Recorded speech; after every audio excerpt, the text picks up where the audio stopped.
concernant la demande d'emprunt, sont du prêt. Voilà, le point 4. Bon, c'est bon ça. Voilà.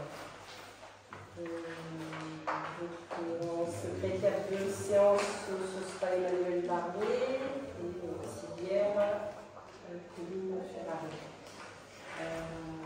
Donc, je vais laisser ton petit mot habituel. Bonsoir.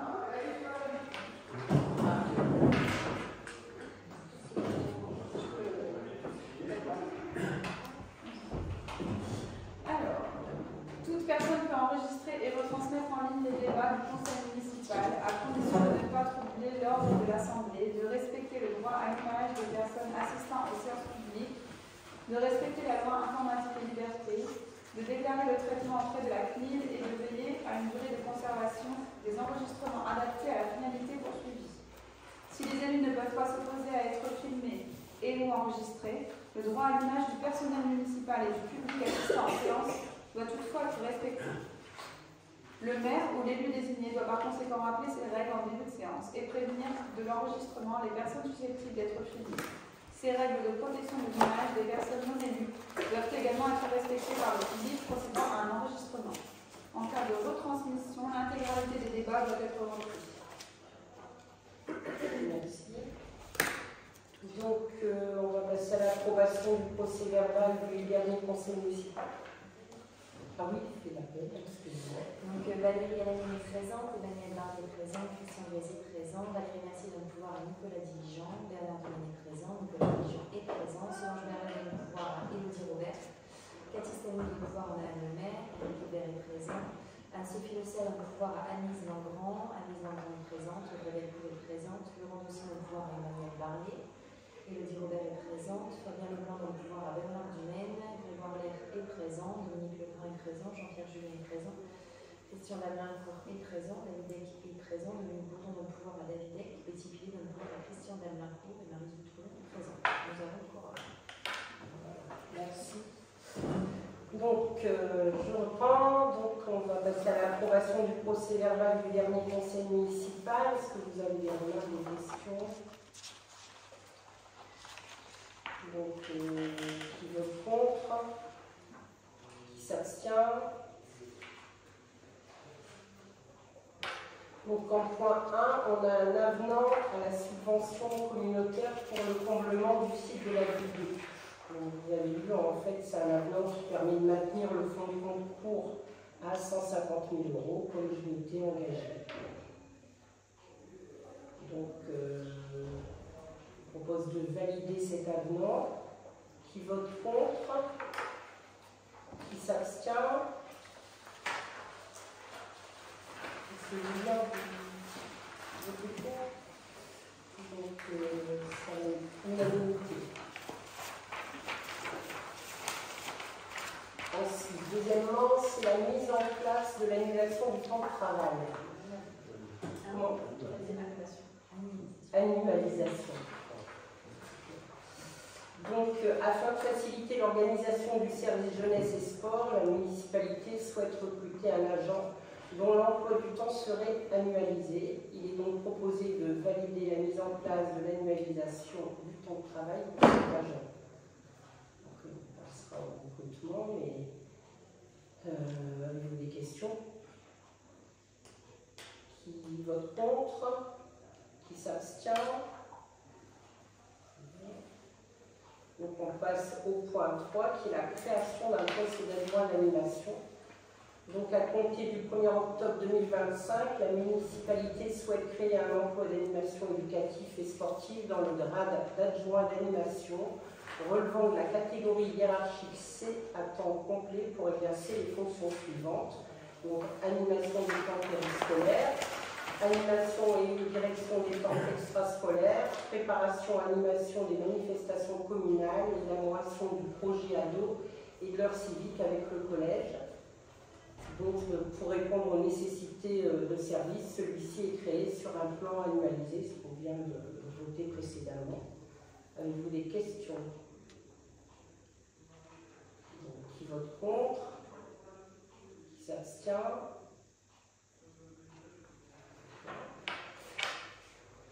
Et le quatrième point, c'est donc la mise en place d'un tarif pour la location du jardin d'hiver.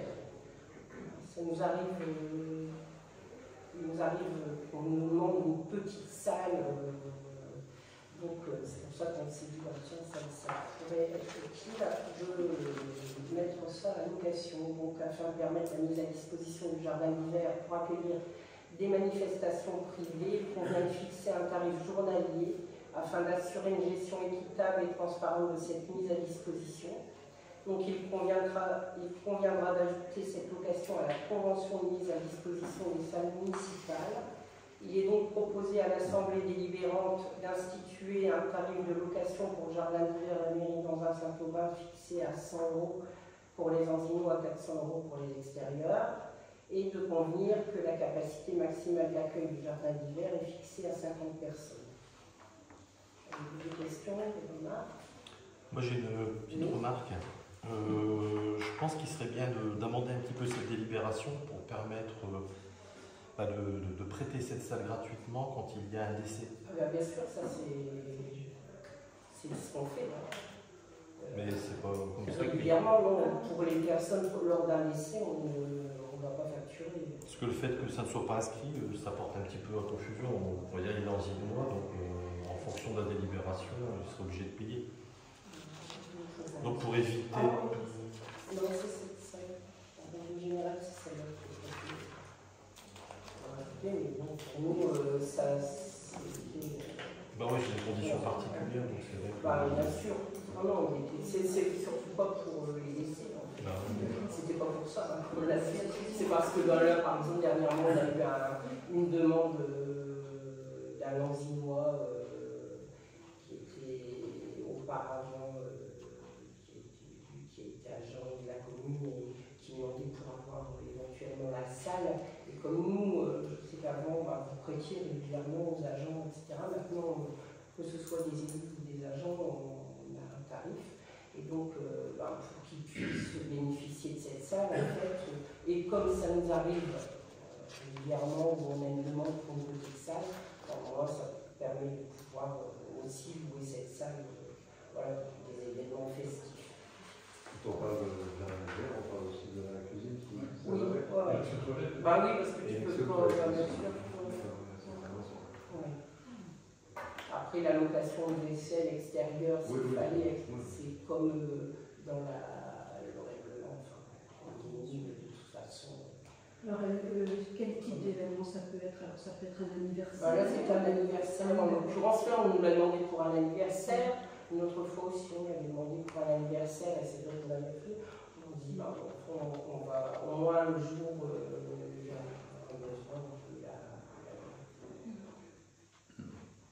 ça, ils sont déjà souvent prises, et puis plus élevées pour un nombre. Finalement, c'est un petit nombre de personnes, et comme là, c'est même pas 50 personnes. Hein, des fois, c'est un peu trop. C'est pas avec la salle de classe, c'est On a fait l'expérience, ça vous va? Donc, qui vote contre, qui s'abstient. Quatrième point, c'est la souscription de 2 prêts pour la construction de la future école maternelle. Donc, le projet de construction de la nouvelle école maternelle qui nécessite la souscription d'un prêt pour compléter son financement déjà abondé par le fonds propre de la commune, les subventions des partenaires institutionnels et la vente du terrain de la Valette. Donc, la commission finance s'est réunie à 2 reprises, les 15 et 22 septembre, au sujet de la souscription d'un prêt d'1 million d'euros, sans arrêter pour l'instant les modalités. Donc une nouvelle commission sera réunie lorsque les partenaires bancaires auront transmis tous les éléments, puisqu'à ce jour on ne les a pas eus, donc ça nous semble réflexion. Donc dans cette attente, et afin de ne pas perdre de temps, il est proposé à l'Assemblée délibérante de m'autoriser à effectuer les démarches nécessaires pour souscrire un prêt maximal d'1 million d'euros et de signer tous les documents nécessaires à la souscription de ce prêt une fois que la commission finance aura validé les modalités. Je veux compléter, tu peux, Nicolas? En fait, on devait avoir les éléments qu'on n'a pas eu, donc on ne peut pas. Puis en fait, il y a une personne qui est en congé, en déplacement, et puis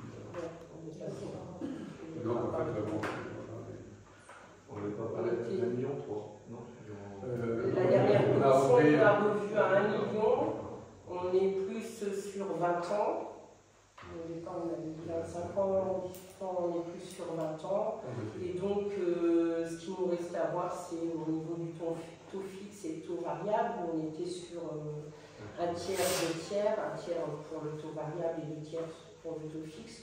On voudrait avoir la projection de 50-50 en fait. Donc voilà. Sachant pour compléter ce que tu permets, il y a 2 banques qui se sont présentées. Oui. La banque supplémentaire. Non, pas supplémentaires, 2 banques qui font des Ah offres oui.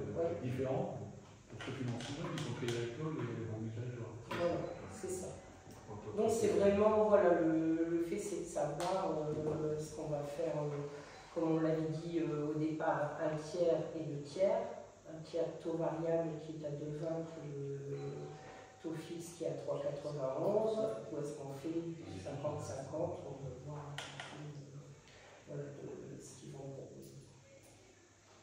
Est-ce que ça vous convient? Donc bien sûr, on va faire une commission finance dès qu'on a les éléments pour pouvoir en discuter. D'accord? C'est bon? Des questions? Moi, juste une petite intervention, si vous me le permettez. C'est bon, pour bien expliquer aux collègues. Au début, j'étais contre le taux variable. J'étais effectivement partisan du taux fixe à 3,91 en me disant vaut mieux un tien que deux tu l'auras. Entre-temps, bon, il y a eu effectivement les explications de Madame Ferrari sur la Banque des Territoires, qui est donc une banque qui dépend de la Caisse des dépôts et des consignations, donc on a l'État derrière. Et le taux variable est indexé sur le livret A. Bon, j'ai demandé, alors moi je ne suis pas spécialiste des finances, mais je me suis renseigné auprès de personnes compétentes en la matière, et ils m'ont tous dit que ça serait dommage de se priver de ce que nous propose la Banque des Territoires. Madame Ferrari nous a expliqué que c'était effectivement dans le cadre d'une transition écologique, donc tout le monde ne peut pas bénéficier de ce type de prêt. Et quand on regarde sur les 25 dernières années l'évolution du livret A, on est sur une moyenne de 2%. Donc là, effectivement, souscrire un prêt, là c'est à 50, hein, je crois, et avec la commission de la Banque des Territoires, on est à 2,20. C'est quand même un coût relativement intéressant parce que si on prend une solution 100% taux fixe, le coût de la somme des intérêts serait de 571 000 €, ce qui n'est pas négligeable en termes de coût. Par contre, une solution 100% taux variable avec indexé sur le livret A, on serait à 286 000 €. Donc on voit on a quand même un delta de 300 000 €. Bon, 300 000 €, c'est peut-être aussi notre réalisation pour la commune. Et même si le taux venait à augmenter jusqu'à 3% de remboursement, on serait sur 325 000 € de remboursement. Il faudrait vraiment que le livret A arrive à 4% pour qu'on soit effectivement moins intéressant que ce que nous propose une banque privée, en l'occurrence le Crédit Agricole. Donc voilà, je sais que c'est du travail supplémentaire pour notre DGS, mais j'aimerais bien qu'on explore quand même cette piste-là auprès de la Banque des Territoires. C'est ce qui est C'est ce qu'on a décidé la dernière fois. De toute façon, en fait, au prochain conseil municipal, donc si là vous utilisez ça, ok, quoi qu'il en soit, comment on vous expliquera un peu la décision qui a été prise, qui ne font pas partie de la commission finance, et voilà, vous avez tous les éléments. Alors je précise ça parce que lors de la commission finance, on était parti sur 2 tiers, 1 tiers. Voilà. Et c'est vrai que beaucoup de personnes disent que c'est peut-être pas forcément la meilleure solution parce que Tout même le si monde on... n'était pas parti sur 2 tiers, 1 tiers. Ouais. J'étais à le dire, j'en avais quand même 2 Vous avez qui voulu étaient 50-50. Vous étiez sur un taux fixe et on était à 3, c'est ça, sur 2 tiers, 1 tiers. Mais en fait, oui, en discutant, en réfléchissant tous ensemble, en fait, on s'est dit que ça pouvait être intéressant d'être sur 50-50. Mais on préfère quand même avoir la projection du banque avant de se lancer sur ce tour-là. Donc voilà. Le fait est qu'il faudra quand même pouvoir débloquer les fonds en décembre. Et donc on a peur que le prochain conseil municipal étant le mercredi 17 décembre, ça fasse un peu juste pour qu'on débloque et que nous on puisse avoir l'argent pour payer les entreprises qui avancent, comme vous avez pu le voir, assez rapidement. Donc voilà pourquoi on tenait quand même à passer, de toute façon ce sera 1 million qu'on empruntera au maximum. Voilà. D'autres réflexions? Donc Donc, qui vote contre? Qui s'abstient? Donc y compris en fait les personnes, enfin moi pour Dominique Bourdon. 4.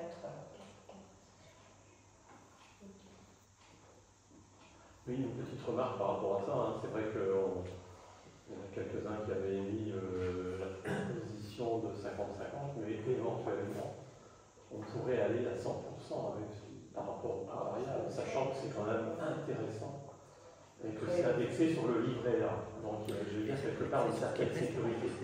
Ça mérite quand même qu'on y réfléchisse, parce que du 50-50, pourquoi pas aller jusqu'à 100%. C'est une remarque. Hein, c'est pour ça qu'il y aura la prochaine conférence. Je pense que c'est important qu'on en discute la prochaine fois, parce que c'est pour informer l'Assemblée. On peut tout, on peut 60-40. C'est pas la même chose. Donc voilà.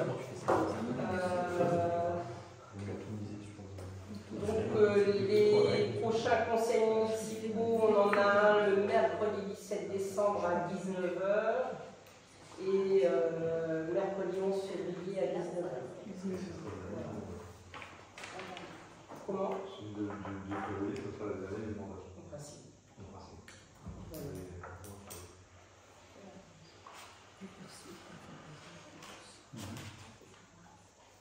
Des remarques, des questions? Non, bah, séance est levée.